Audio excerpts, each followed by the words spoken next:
Hello, this is Educator.com's AP Studio Art course. We're going to be looking at another breadth project today called Still Life. So let's jump right in. Here we go. So with still life, you've probably heard the term before if you've ever studied any kind of art or if you're interested in art. Still lifes have been around for a long time. In fact, the original early painters used to set stuff up and we would call them still lifes. So we're going to look at more something that is still life photography. So a still life is basically, just so you have the definition, a still life is a work of art depicting inanimate subject matter. So people, human beings, something that moves, that is not going to be still life material. So you want to make sure that your subject matter is something that is inanimate, usually something that isn't alive of any kind, all right? Typically in still life, commonplace objects, which may be either natural, so food, plants, natural substances like rocks or man-made, drinking glasses, cigarettes, pipes, hot dogs, and so on, are assembled and photographed in an artificial setting. So it's definitely a man-made setting. It's a composed situation. The photographer of the still life is going to go in and physically set things on top of one another.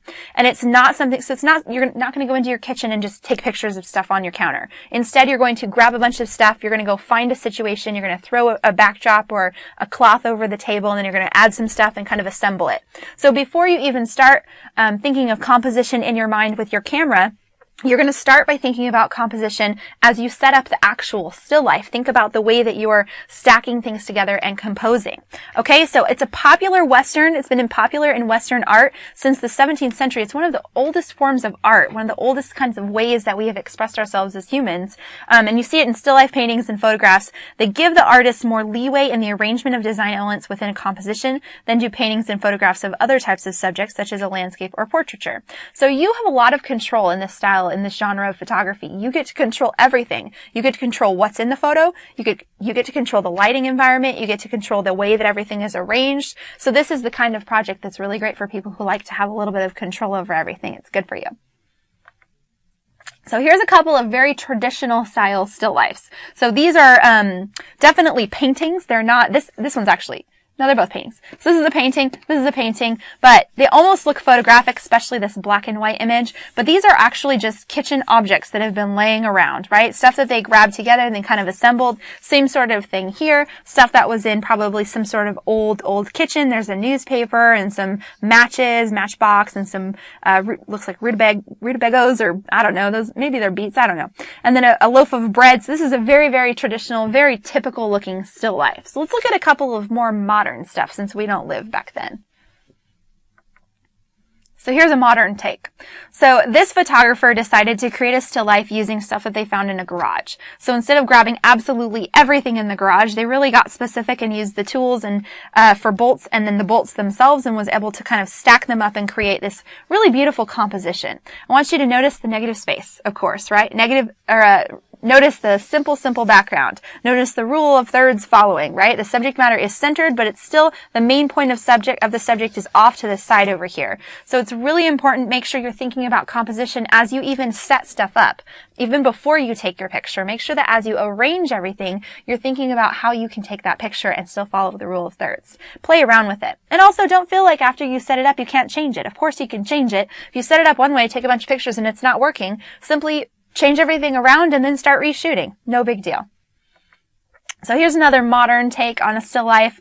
So this person has taken a bunch of different objects from around the house, grabbed a picture, leaned it up against a table in a black background. Really cool. Lit it from the side here. You can actually see reflection from a window. So there's actually natural light coming through in here. But this nice black background is giving us all sorts of emphasis on this arrangement, right? So this is a really great example of an asymmetrical designed kind of arrangement where the middle is pretty simple, and then there's a big object here matched with three smaller objects on the other side. So this is very asymmetrical. If you're interested in interior design, or you're interested in any kind of layouts or decorating, things like that, this is absolutely a project that's right up your alley. So great resources for this sort of looking modern take on still life is going to be like the Pottery Barn catalog or the West Elm catalog, or one of those like interior design catalogs. You're going to see lots and lots and lots of still lifes that have been set up around these like perfect houses. So check that out. Maybe copy kind of their arrangement. But remember that numbers in odd shapes are usually better,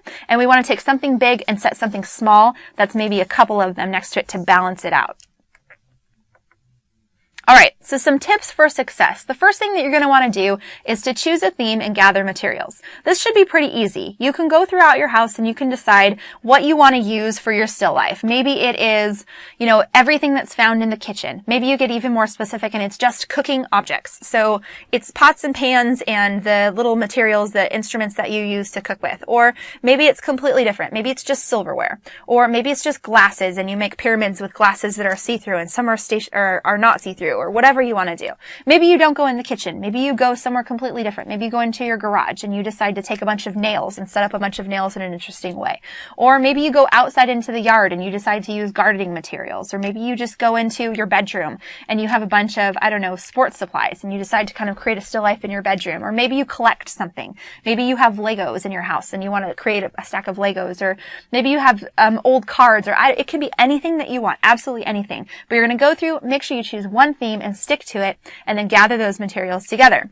Once you have done that, you're going to set up your still life. I always recommend near a window or outside. Now, only near a window if you need the table that's inside and you can't take it outside, or you're limited because of your climate, right? It's too cold to go outside or it's too hot to go outside or something along those lines. And then I would just use multiple lamps if you have to do it inside. Start to try to play around with some spotlights. A lot of people have the clamp lights that you can use, or tap lights, or even a desk lamp that you can unplug and then replug in near where you are. You can kind of move with the shades. You can kind of move the light and play around. Enlist your brother or sister or friend or neighbor or someone to help you out with holding lights and shapes and things like that if you need it. Or else go outside. If you have a good weather and you can go outside, maybe go outside and use natural light. It's going to be a lot easier for you. All right, so set up your still life. And remember, you need to really think about the composition of the actual objects that you're using and play around with that before you even start shooting. You're thinking about those objects being laid out and thinking about simplicity and thinking about the rule of thirds as you even lay them out. All right, the next thing, I strongly want you to consider composition as you set up your still life. I just kind of mentioned that. Remember, composition is a universal term. So as you're setting up, thinking about it. Then you're also going to think about your background and the direction that you shoot. Use a tablecloth, a sheet, or any other type of texture, wood, metal for the base, and a simple background behind your image. So as you saw before with that kind of green looking photo, they just used a big black cloth behind their backdrop and then pushed the table all the way up against the wall, had a window of light, and then had a lamp coming on the other side and set up their still life that way. So you can set it up however you want, but make sure that that background is really simple. You don't want a lot of extra stuff, okay? With all photos. Experiment with your still life. You should shoot it from every angle, then redesign the still life itself and shoot it again. So if you have a bunch of objects and you have made this one design, take a bunch of pictures that way, then take it all apart and put it all back together again a different way. See what you can get. You're probably going to end up with lots of really interesting images because you're rearranging those objects, which is really exciting. All right, explore, be creative, and again, as always, exhaust your subject. Make sure that you take pictures from every single angle you can possibly think of. Get super creative, get down low, zoom in really close, pull back a little bit, play around from all different angles, experiment, explore, and play. All right, so the actual project itself, I'm going to give you 4. You're going to make 4 fabulous images for this assignment with your still life. I want you to pay attention to the compositional guidelines as you work, as always. Then I want you, of course, to edit them in Photoshop. Again, Educator.com has lots of fantastic tutorials and lessons on Photoshop and how to use Photoshop. If you're unfamiliar with it, you should probably go and check out how to do some of these things in Photoshop. Take that course. If not, again, all sorts of tutorials online. iTunes has all sorts of podcasts on how to do specific things in Photoshop, but you really do need to make sure that you enhance your photos in Photoshop. All right, then you're going to be intentional with your editing style. I want you to really think about the style that matches the mood of your photography. If you decide to do something outdoors and it's playful with like toys and things like that, again, you want bright, vivid colors. If you're indoors and it's meant to be moody and kind of, Renaissance-y and Rembrandt-like, then it should be really dark and kind of moody like that. All right, then again, of course, you're going to save your photos for submission later on. Save them separately, save them as a collage, and make sure you have both as options for you when you complete your portfolio. Okay, so let's look at some samples. All right, so student sample number 1. So this student had this shelf, a couple series of shelves, and what she did was she just went around her house and found a couple of objects she thought could kind of relate to one another, and that were meaningful to her. Really, that was kind of her theme, was stuff that's meaningful.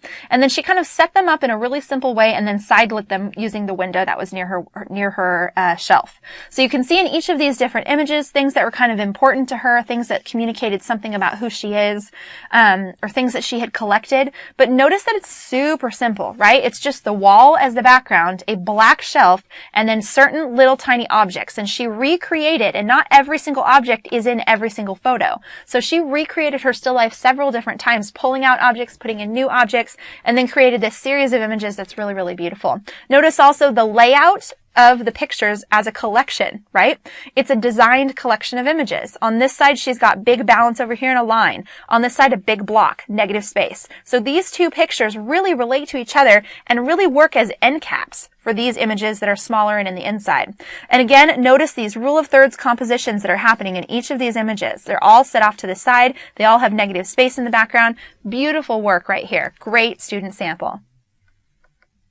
Okay, here's another example. Still life, same sort of thing. This person decided to, all she did was take a sheet, I think it was actually a pillowcase. She just pinned it with some push pins and pulled it down so that she had a nice rolled side through this, I think this was like some sort of sculptural, she had a series of these sculptural like spoons.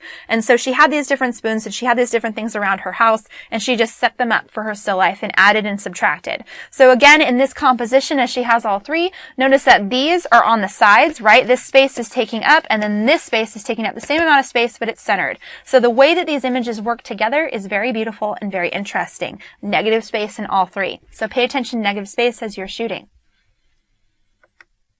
So here's another sample. This person decided to use cupcakes and to be silly with her photos, which is fun. You should absolutely have fun while you're taking pictures. So sometimes your subject matter isn't going to be super serious. Maybe it's going to be really playful and silly and you're going to add a mustache to a cupcake. Who knows? But it could be fun. The biggest issue though is to make sure that you're paying attention to that background. Is that background helping you out? Is it distracting? Is it helping? In fact, if I was to critique this picture, I probably would have told her that this picture needed to have this background that you see in this photo. So that these could kind of relate. Or I would say put some grass in this picture over here as well. Or maybe switch the position of these two since this one's back kind of busy and this one's kind of busy. Even though they're flat and kind of the same, they're still a little bit more busy and these both have kind of darker backgrounds. So she could improve on this image, but it certainly is a pretty strong sample of still lifes using cupcakes. Kind of playful and fun, which is why I included it.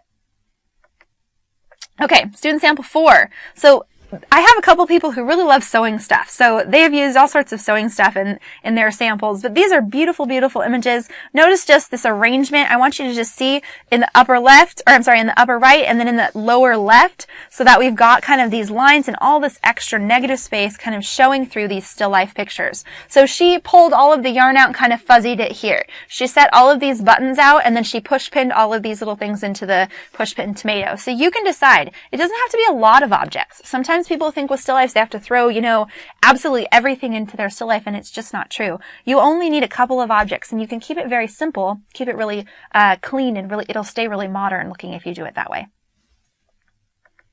So here is sample 5. This person's theme was working in coffee and coffee beans. So as you can see, it's pretty easy to understand, but a couple of different ways of doing that. So even though this still life is absolutely set up, it's pretty simple. It makes for a really easy, kind of beautiful looking, but it's a little bit more busy than most of the still lifes, but still really, really beautiful image. And then lastly, some more of the sewing theme. So this person actually collected all sorts of different types of sewing material, sewing threads, right? So vintage threads. So he was able to arrange them in all sorts of different stacks in a bowl and then push pins through. So this was absolutely set up. This wasn't something that just, he threw all of the rolls of thread out and magically got this arrangement. No, he had to think about how these would kind of arrange together and being able to see the label as well as see the thread, which makes it a really beautiful, really, really beautiful image, right? Same with these kinds, same with this bowl. So having the variety is really what makes it a really, really, really beautiful and strong image. So thank you so much for watching Educator.com Studio Art. Have a great day.